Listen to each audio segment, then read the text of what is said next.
Troisième et dernière partie de Politicien, votre rendez-vous politique. Mes trois invités sont restés avec moi.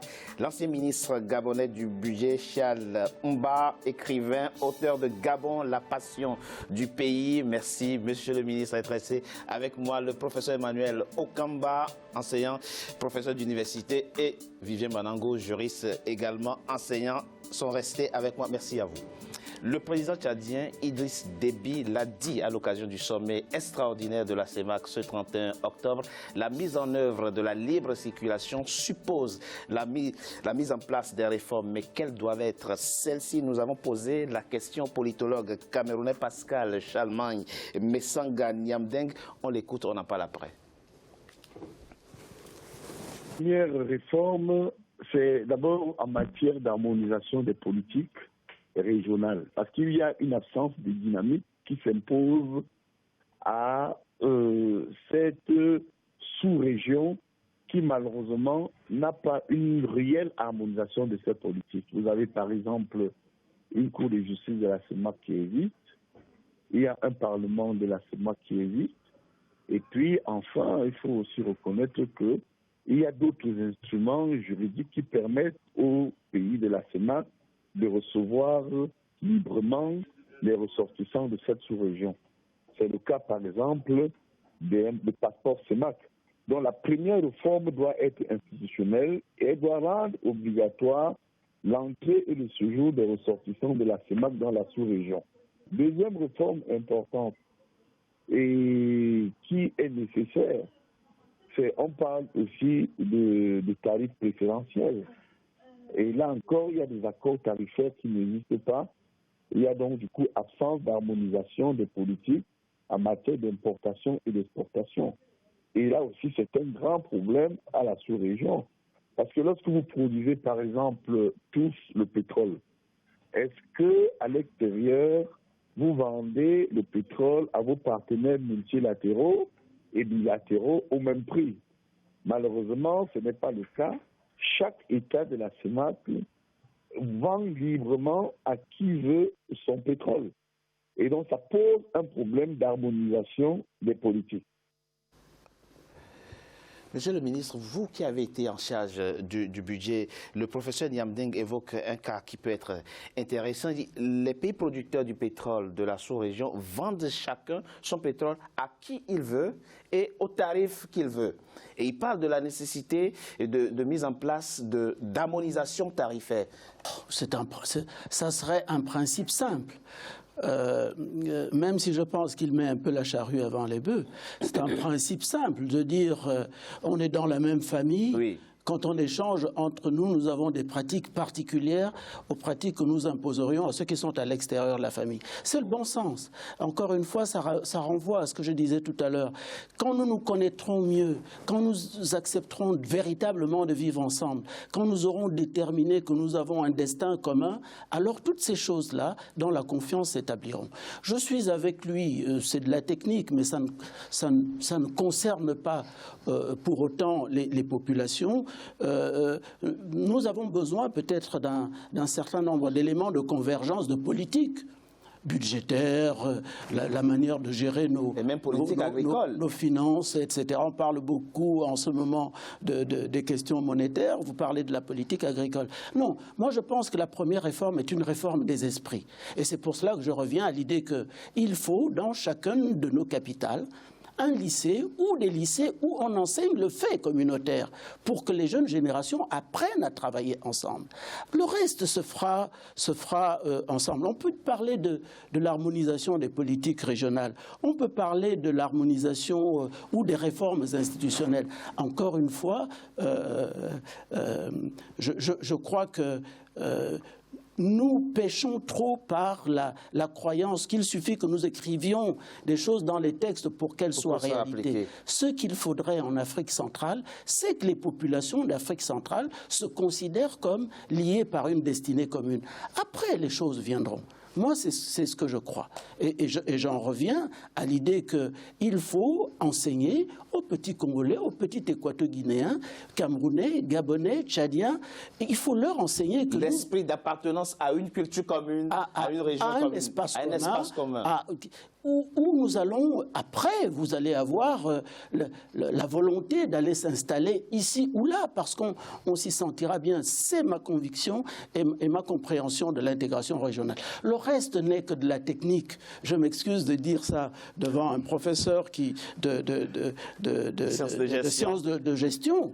Je suis désolé de le dire, le reste n'est que de l'intendance ou de la technique. Le plus important, ce sont les décisions de base. Est-ce que nous nous faisons confiance? Est-ce que nous avons envie de vivre ensemble? Ça aussi, ça s'apprend. Et il faut que nous passions par l'école, etc., etc. Professeur Emmanuel Okemba, comment évaluez-vous justement le degré de confiance aujourd'hui entre les différents acteurs de la sous-région pour justement accélérer ce mécanisme, ce processus qui est mis en place? En fait, c'est l'appropriation du projet. Les acteurs doivent s'approprier du projet commun. Ça fait quand même 45 ans, ça a pris 45 ans pour arriver à accepter l'idée que les peuples peuvent circuler librement sur un espace bien défini. Donc, Monsieur le ministre a tout à fait raison. Il nous faut d'abord nous accepter dans cet espace. Il nous faut s'approprier le projet. Le reste, c'est une affaire technique. Une affaire technique, comme aujourd'hui on parle de l'e-gouvernance. Tous ces papiers, tous ces passeports que nous allons faire, qui vont être contrôlés par l'informatique, etc., ce sont des projets. Des autoroutes, les fameux corridors, partant de Pointe-Noire, par exemple, jusqu'à N'Djamena en voiture. Ce sont des corridors qui sont des infrastructures qui... Vous semblez... Vous avez d'autres lignées.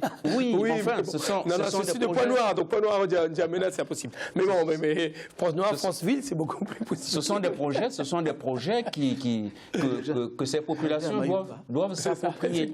C'est l'idée du projet. C'est-à-dire que je suis mobile. Avec ma voiture, je peux me promener dans cet espace. Et l'infrastructure ne doit pas être un obstacle. La volonté même d'y aller ne doit pas être un obstacle. C'est ça l'esprit. Mais alors, Vigée Manangou, Pierre Moussa, l'ancien président donc, de la commission de la CEMAC, a dit à l'ouverture de ce sommet extraordinaire, ceci, je le cite, il n'y a pas d'alternative crédible à l'intégration qui est une nécessité historique, une réponse au morcellement hérité, une condition du développement dans un contexte mondialisé où seuls les grands ensembles pèsent. Ça veut dire que l'architecture intellectuelle est là. Oui. Elle est posée finalement. Enfin, elle est posée. Il y a surtout des belles phrases et des bons slogans. Mais la réalité, c'est ce que décrit.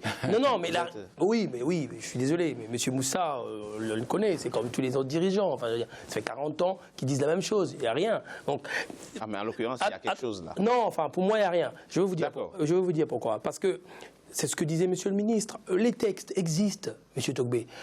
La libre circulation dans l'acte de 72 de l'UDAC existait déjà. Nous sommes 45 ans après, on nous dit aujourd'hui, ça y est, on va commencer. C'est sérieux? Non. Il ne faut jamais faire une intégration par le haut. Regardez, aujourd'hui, si vous organisez 4 référendums en Europe aujourd'hui, vous verrez le résultat. Il n'y aura plus d'Europe à la fin.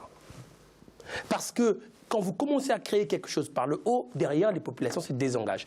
Il faut, c'est ce qu'a dit M. le ministre, commencer par l'adhésion de la base. Il faut commencer par faire comprendre aux Congolais, aux Gabonais, aux Tchadiens, aux Camerounais qu'ils ont intérêt à se réunir et à construire ensemble. C'est-à-dire, on part du constat qu'ils sont 30 millions de consommateurs et que les Chinois sont 1 milliard 800 et quelques, donc on n'existera pas de toute façon face à eux. Donc commençons déjà à se mettre ensemble, avoir une identité, pas une identité. Parce que qu'est-ce qui se passe actuellement? Vous avez l'émergence d'une espèce d'identité universelle, même sur le terrain du droit. Vous avez des standards communs, vous retrouvez à peu près les mêmes dispositions juridiques partout. Et à côté, vous avez la résistance des identités locales. Oui. C'est-à-dire que vous avez là des identités locales qui existent, qui s'expriment, qui veulent... non pas s'opposer, mais qui veulent résister face à cette machine qui broie toutes les identités. Et donc, vous aurez toujours des résistances identitaires. Vous aurez toujours des résistances identitaires. C'est pourquoi il faut faire le chemin inverse. Il faut commencer par faire comprendre aux populations que le Gabonais, le Camerounais, le Tchadien, ils ne sont pas spécialement des gens qui doivent s'opposer. Ils ont des identités qui vont subsister, mais ils ont un intérêt. Mitterrand le disait très bien, hein, l'Europe, c'est notre avenir. Il ne disait pas que la France est finie. Il disait l'Europe, c'est notre avenir. Donc, nous avons des identités, des particularités locales qui existent très bien, entre fonds, machin, tout ce que vous voulez, mais nous avons intérêt à se mettre ensemble et avancer ensemble. Une fois que les populations auront intégré cette nécessité d'avancer ensemble, et bien derrière, il y aura la mécanique juridique qui prendra forme. Mais si vous commencez par dire, on fait des passeports pour des gens, vous savez, on peut avoir 2 passeports, le même passeport en même temps. Oui. Mais n'est pas du tout se sentir proche, mais en ayant le même passeport. Il suffit de voir ce qui se passe en France. Vous avez des jeunes Français qui détruisent tout avec des passeports français. Le sentiment d'appartenance. Oui, professeur, vous vouliez d'abord réagir par rapport à son propos. Oui, que j'approuve. Je pense que nous avons une large convergence de ce point de vue-là. Je voulais ajouter à ce qu'il disait en évoquant que l'intégration ne devrait pas se faire par le haut. Parce que cela pose un autre problème. Quelle est la crédibilité des gens qui parlent ? Est-ce que dans leur nation, dans leur pays propre, ils sont porteurs de l'idée d'intégration nationale? Ça n'est pas dit. Parce que quand vous voulez aller porter à l'extérieur le message de l'intégration régionale et que l'on peut voir que chez vous-même, vous n'êtes pas capable de faire cette intégration régionale, le projet tombe à l'eau à cause de vous. Donc moi, je crois qu'une autre des réformes, c'est qu'il faut choisir les gens qui sont porteurs de l'intégration régionale en fonction des valeurs qu'ils ont démontrées.